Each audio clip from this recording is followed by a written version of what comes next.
Welcome to the Healers Café, conversations on health and healing with Dr. Manon.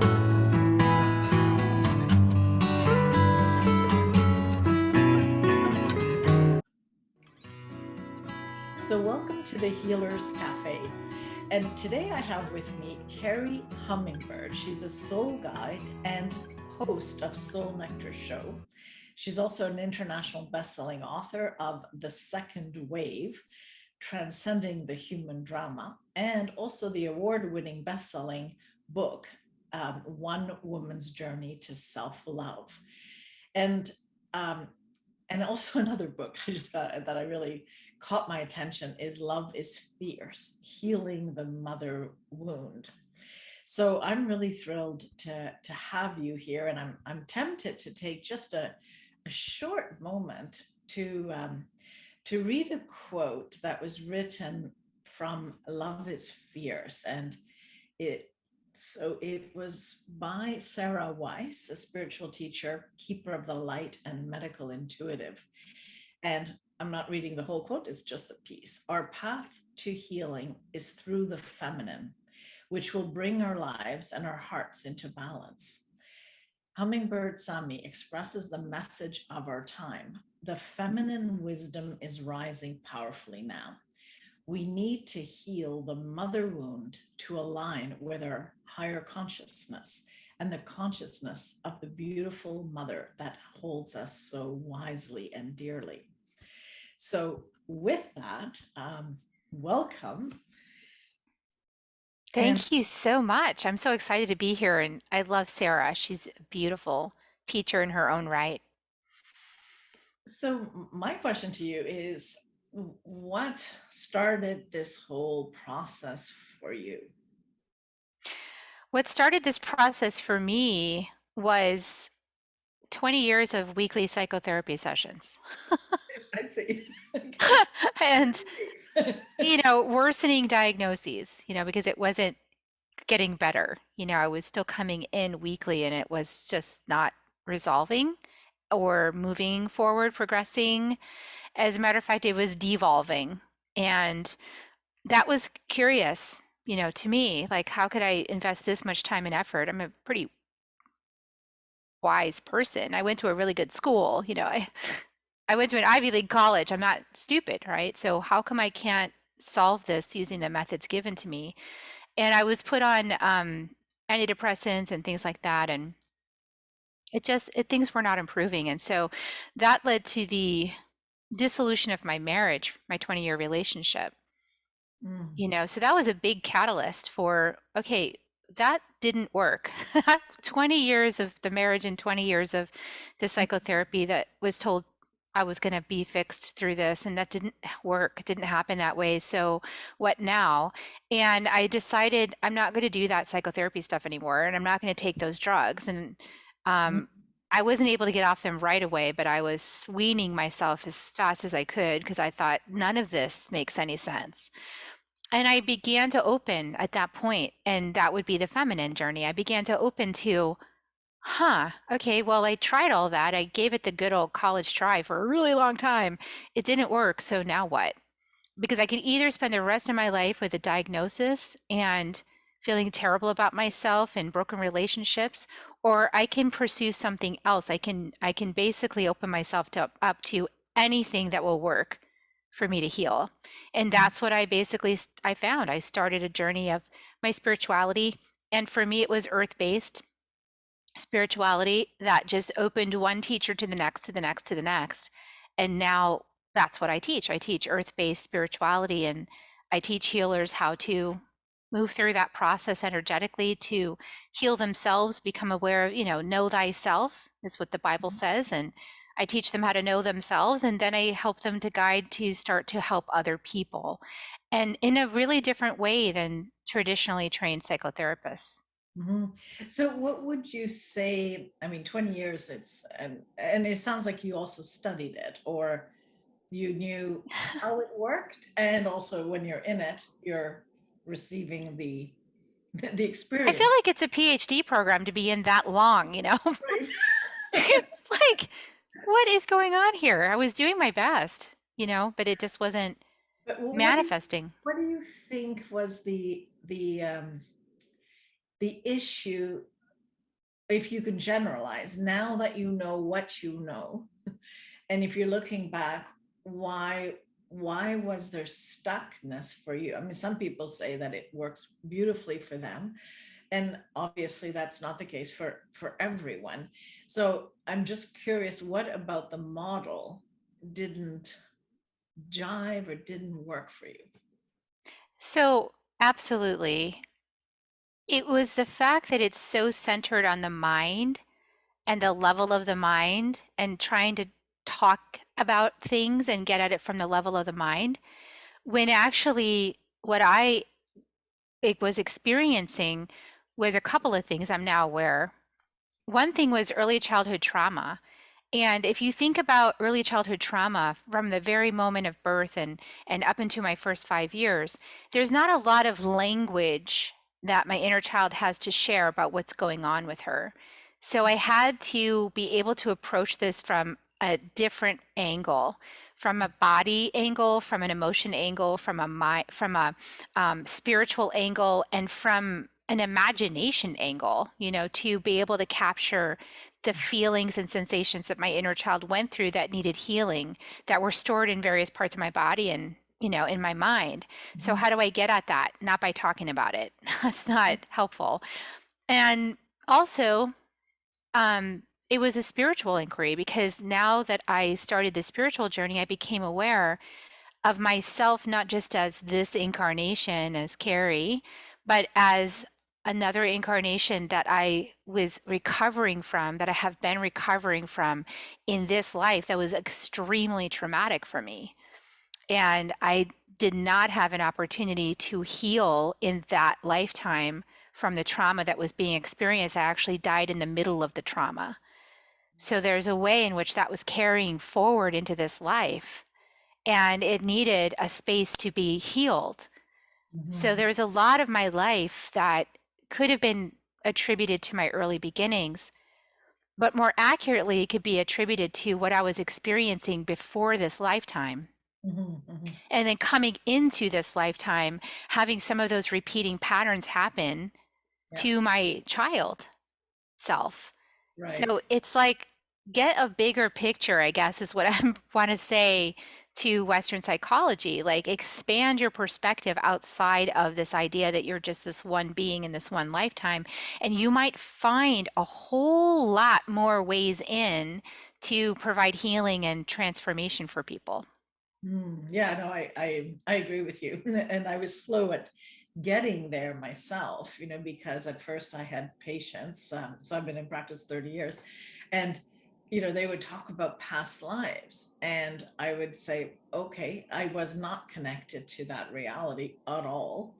But I always listened to my patients and I trusted that they had a real experience. And the more trauma work I did, the more I realized that it's cumulative and it gets triggered, and the physiologically they experienced much of what they were trying to say because the words weren't always there. So I love how you tie that in at the beginning. It words alone and the cognitive frontal cortex doesn't always get the nuances of what actually fully inhabits us, as beings, right? So Yeah, yeah, it's interesting. powerful because there's also this component that we are now aware of. Science has made us aware of epigenetics Mhm. and how our ancestors and their traumas live on in our bodies. Yeah. And if there are unresolved things, like, they come up in future generations. And so in my case, my past life was also, I was an ancestor of this incarnation right here. So it was extra complicated in that way, because I'm also embodying the trauma that I was experiencing previously. So this is so fertile. And if the Western medicine could just expand out of this linear mental processing way of understanding and into the dream world, like this space of dreams. Because in the space of dreams, We have archetypes, we have energies, we have visions, we have so much more to work with that is going to point us in a direction that Mhm. we can open up healing. And it's not a literal, often it's not literal, right? Dreams are not literal, they're interpretive. So you enter the dream space, you're in a more feminine space of what colors did you see, what images did you see, what experience did that feel like that reminded you of something in your life, or what was the sensation. Yeah. Those are all really feminine sort of interpretive things, but they lead to healing, which I Mhm. think boggles the mind that's very masculine. Mhm.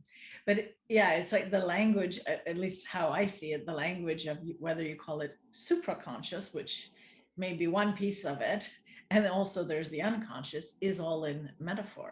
It's metaphor, exactly. It is, right? So, and everyone's metaphor is very different, but I think it really does lead to, once you develop the understanding of that, which is your own understanding, and and I know this, it's your belief as well, that as healers we ultimately just hold the space. It's not about us doing something to another. It's really allowing, and I would say attracting out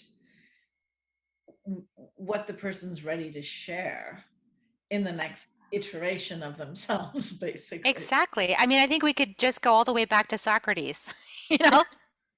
I mean, we could just skip everything in between and just go right back to Socrates and start asking questions. I mean, the more questions we can ask as a person that's guiding someone else, as we open our own intuition, we're going to be receiving insights for that person, maybe some visions or things that from our own personal experience that resonate with whatever this person is experiencing, and that can be a clue. It can be a clue to us as to what question is begging to be asked, and and from a place of I don't know, which is also the opposite model, because in this Western model there's a big need to know. And so there's like this need to definitively know. And so you got to like document all this stuff and prove that you know what you're talking about. And so anytime you have a conversation, there's like this backlog of paper that comes with you.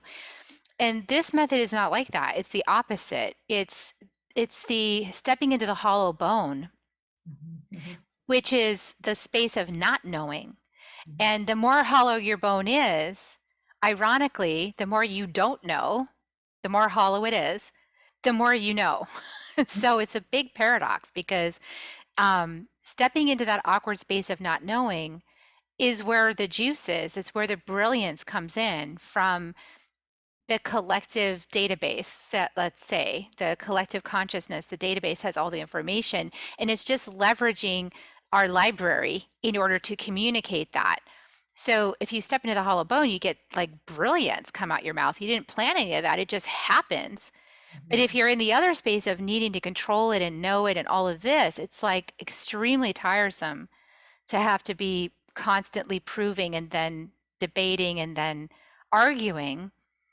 And I just want to throw one more piece in there, which boggles my mind now that I'm seeing from this perspective. And I look back to the Western model perspective and I ask myself, did you guys study quantum physics?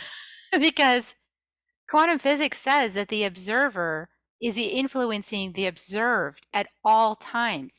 So how can you actually say that your science is absolutely correct when the observer is always influencing the observed? So are mhm. you that clean that you don't have an outcome that you think is true?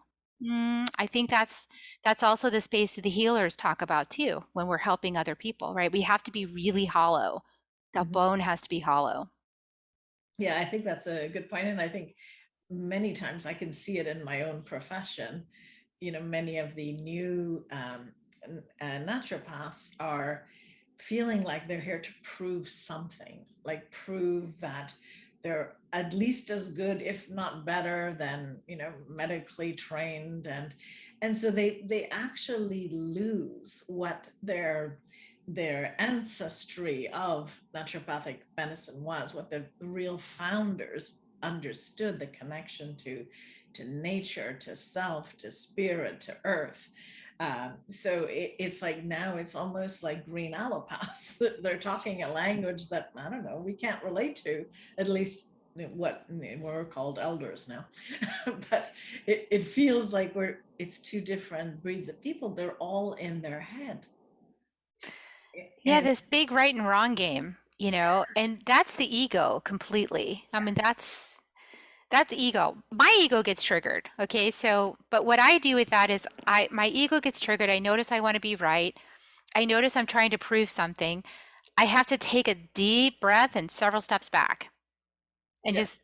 just, like zip it.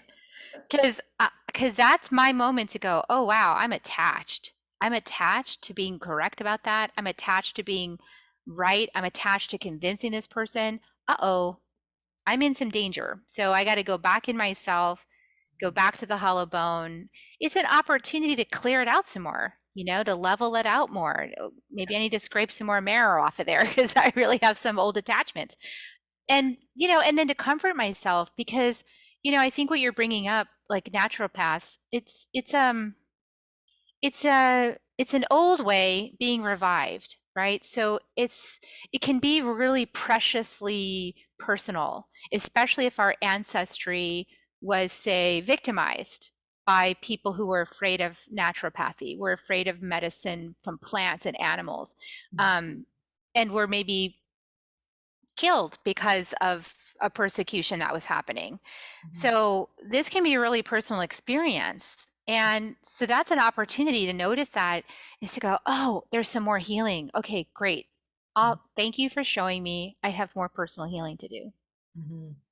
So it is likely very related, but I would love to find out a little bit more about the mother wound and what all that is, if you could expand on that. Absolutely. As you very aptly detected, Manon, this is very tied to the mother wound because the mother wound is really the genesis of being disconnected from our mother, from our divine source at all the levels of the multiple levels and multidimensional levels you could even consider. So everything is fractal in the universe. And so it starts with our own disconnection from our bodies, our own sense of not really feeling like our body is us, like there's some separation between spirit and body. And then our planet, where we don't feel connected with the planet.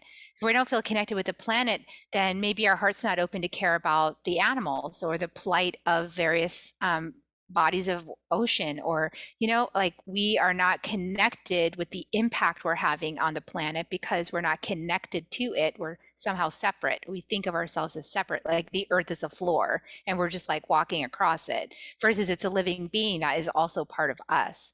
Mm-hmm. And it starts with, in this sort of pragmatic way, the relationship you have with your own mother, because as you're being formed inside your mother's womb, you're being formed in her state of consciousness.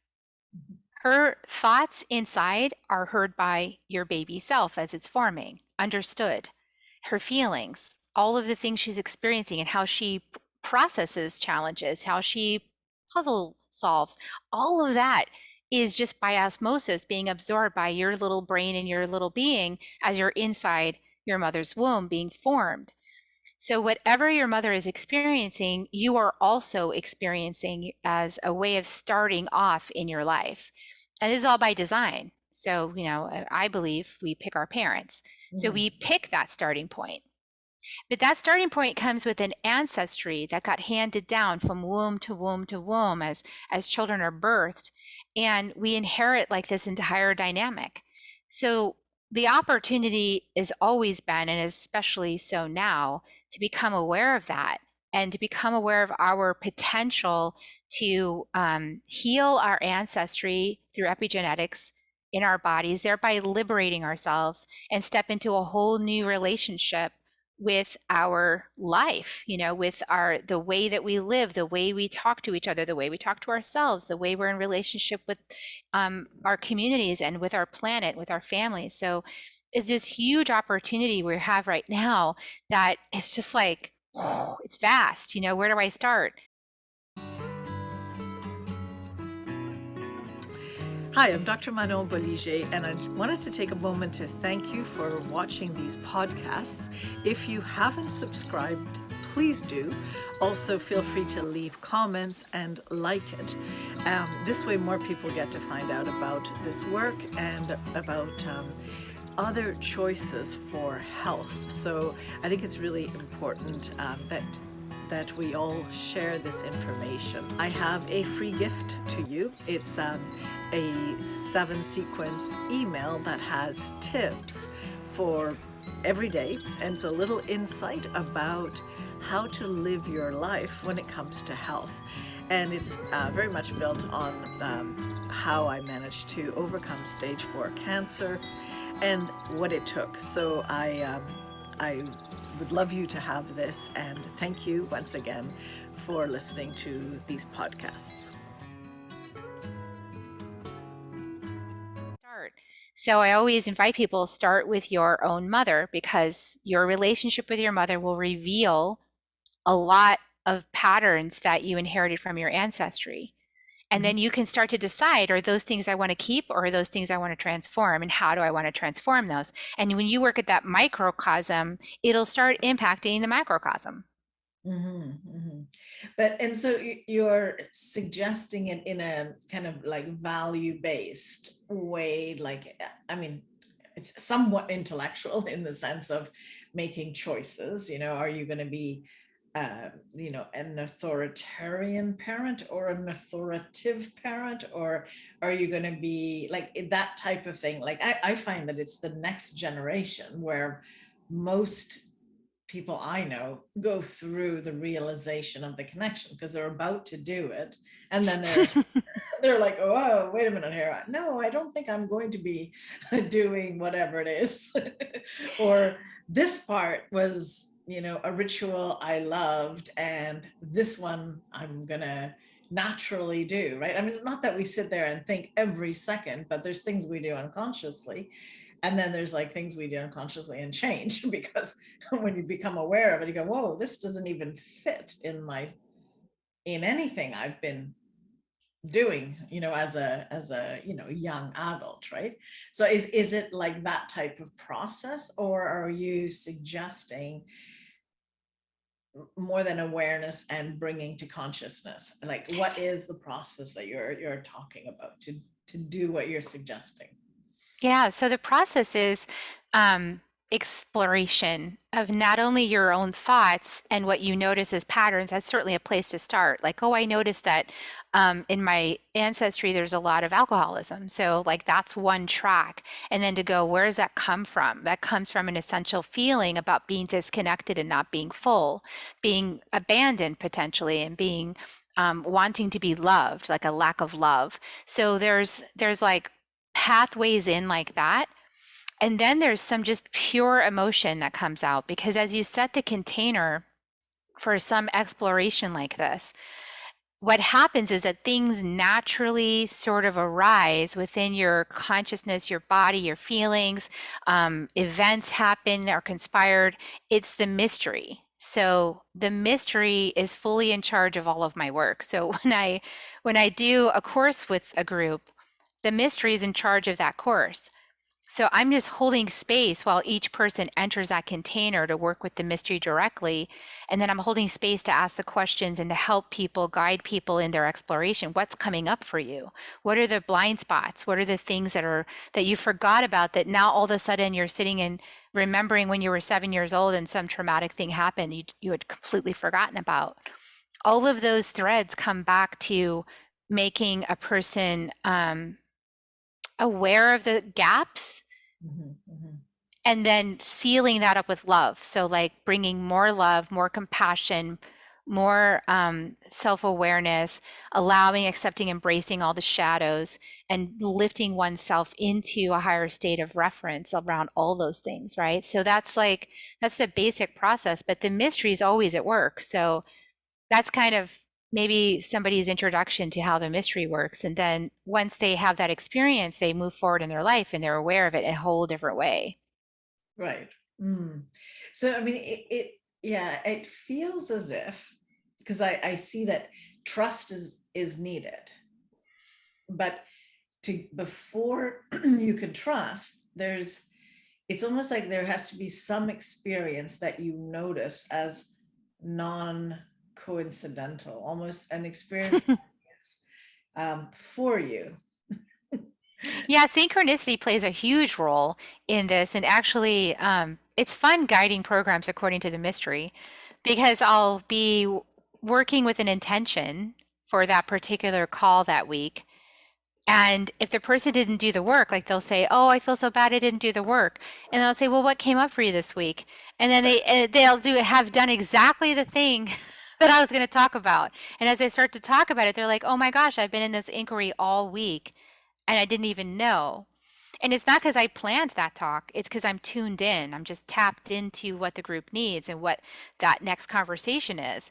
So it's a whole different way of operating, to be leading from listening versus leading from telling. There's just a very different vibration there, and it's delightful. I find it delightful because, first of all, I don't have to plan a whole bunch of stuff ahead of time. I just have to show up and let it all flow through me, and then be in the space of inquiry and mystery myself. Like, oh wow, where does that apply to me? How am I in that conversation as well as I'm supporting others? So yeah, it's a whole different way of operating. I feel like our society is going to be moving more to this unilateral space than this hierarchical, like expert space into like, just hanging out with each other, taking lessons from the mystery space. Yeah, I totally agree with you. And I was thinking it's been highlighted by this, I can't think of a better word than abusive, abusive use of the experts say, the science says. And it's like, most people in that milieu know that there is no the science says. The science is constantly evolving and changing. And the expert, I guess they can't say the paid expert, but the point is that there's so many experts and they have different opinions and different considerations, and they may be more in one field than another, or they've learned several fields and now they have other opinions. So it's interesting. It really is collective to start with, but we're being shown, I think, the extreme like abuse of power, abuse of non-self-governance. At least I don't know, I live in Canada, so it feels like we have just somehow all collectively created a most authoritarian place in the world, which is it's interesting because and I am actually born in Canada, but I have, yeah, it's been very interesting to look at this and go, wow, and I'm here, so I am responsible for creating. And there is dissent, not to say that everyone has this, but so many Canadians are, they're kind, good people, they get along, they don't want to, it's like, oh, I'll just do what I'm told. And, and this is what we're manifesting, so I also feel that we're on the verge of something explosively beautiful, but it's definitely the phase that we seem to be, we're in right now. And I think people are looking at this, starting to look at this and saying, well, I did my part. No, I don't think I'm going to take something that's not yet fully known, seems to have all kinds of issues. No one can talk about it publicly. We can't even name it without being censored.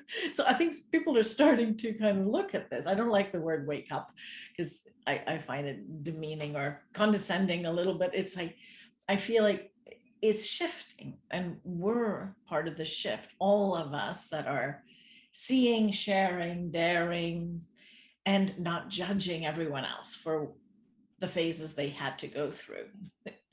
Or, that's part of their healing process, right? So anyway, I went on for a while, but Well, it is an interesting thing, and I feel like it's really related to the mother wound in the sense that needing to have all the answers and to be right Mm, is part of that paradigm, the old paradigm.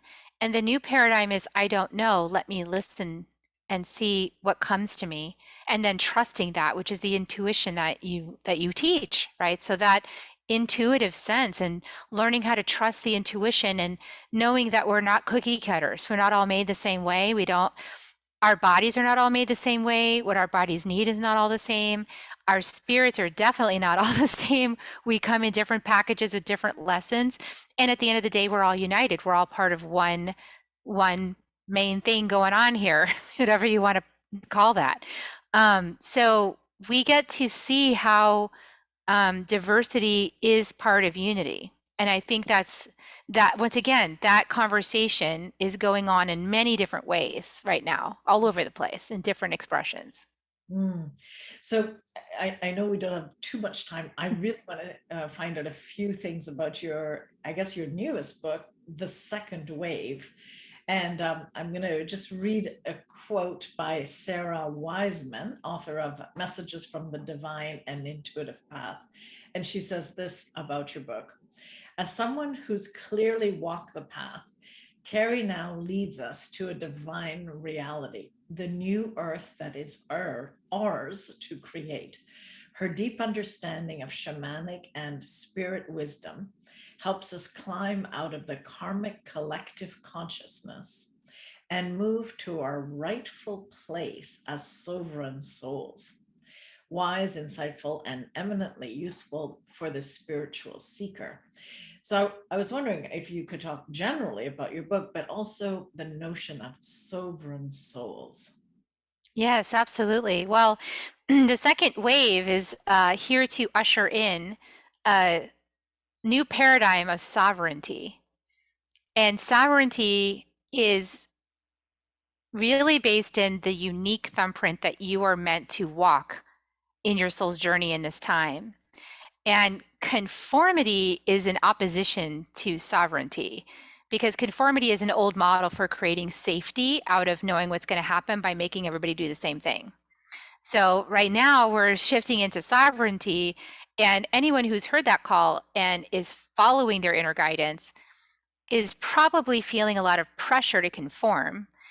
And that is part of the test of sovereignty, is can you hold your own knowing and follow your own true path while holding love and compassion for others and staying out of judgment or thinking that you know what's best for everybody, because you don't. You only know what's best for you. That's it. So it's like really becoming mindful about those guards on the highway lanes. You know, like you stay in your own lane and you can provide support to others, but that's about it. So the second wave book was written for this time. It was written in 2019, actually. And it was written for this time that we're going through right now. And it's an encouragement. There's a lot of encouraging things in there. If you've always been the black sheep, I like to call it rainbow sheep. If you've been a rainbow sheep and you don't fit in and you're like the square peg in the round hole and trying to fit in there, then this book's for you. It'll explain what is going on. You know, the first metaphor is like you walk into a party and everyone's drunk already and you're the only one that's sober and you're wondering what's going on. And if that has been your life on the planet so far, then that book is going to help a lot to explain what's going on. So yeah, and yeah, it's a beautiful book. It's really helpful. Yeah, it felt like, well, just the wave. I was going to say, I think we're on the fourth now, but The whole on the front cover is a rainbow eye, which I think is so fun because it's as soon as I saw that, I knew that was the image that was being called. I remembered that that was the right image. And it's that rainbow eye because we're all rainbow. We're rainbow beings and we're the one eye. So it's the diversity and the oneness. It's everything. And we can't skip steps on that. You know, that's why the Mother Wound book is powerful. That one actually came out after the second wave, and it's a shadow exploration. You know, it's really into the deep dark shadows of our human consciousness that has created such suffering, and down into those deep roots of that, and how do we heal and shift and transcend the human drama. Well, we've got to go down into the shadows. We can't skip that. We can't just hang out in the light and be like tra la la mantra mantra mantra. You know. It appears not. Do you have any? I have not read your book, so I'm curious whether you cover it all. A lot of healers, I mean, not only have we gone through our own wounding, and that is part of the, it just makes sense to be that, but we tend to be empaths, we tend to be compassionate, and it's a very hard time when I, talk to many of my colleagues, especially I would say, this is just an observation, it's not a truth, but that the elder ones in general who have been a lot more skeptical about the current offered solution to this global situation at this point. Being very careful with my words so we can maintain the rest of this, but there is a deep concern for, I would say, our children in general, and many of, not to exclude fathers, because there's many very concerned fathers, but I've heard over and over again from women tearing pain, like literally uterine womb pain, from feeling that the younger generation have just taken this without any concern or worry because of whatever reason that they would have travel, sometimes coercion, but many have just walked into it open-hearted. And if you have any medical training, you kind of look at what's in this as it's coming, and it's a deeply concerning issue. So do you have any thoughts to, I don't want to use the word appease because that's not the purpose, but any to share really on that? Yeah. So in the Healing the Mother Wound book, Love is Fierce, there's a lot about how to stay in right relationship when other people are making their choices on their soul's journey.